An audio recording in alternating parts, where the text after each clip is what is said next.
we must realize that Vladimir Putin has a larger strategy. His ambitions go beyond just occupying Ukrainian territory. It is about subjugating Ukraine altogether. But beyond that, he is clearly aiming at undermining not only the European but the international order.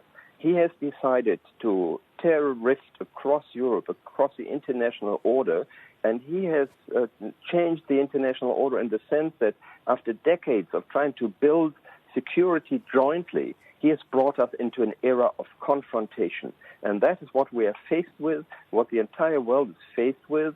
And yesterday's decision to grant candidacy status to Ukraine and to Moldova is the clear signal that the European Union is taking up that challenge.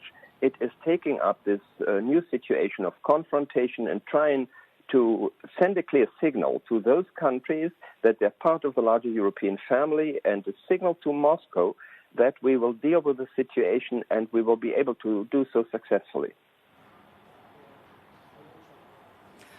Sir, you're a former ambassador to Russia, and what we've seen over the last couple of months since those unprecedented economic sanctions began to hit the Russian economy, that frankly the ruble has stabilized. They've been able to continue to get revenues from their oil and gas from other markets, as well as to continue getting them from the Europeans as well.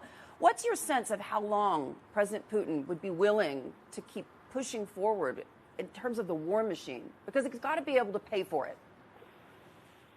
Well, the sanctions clearly are working. An indication of that is that after 4 months of hesitation, he has finally decided to resort to the weapon of using energy as a tool of his warfare.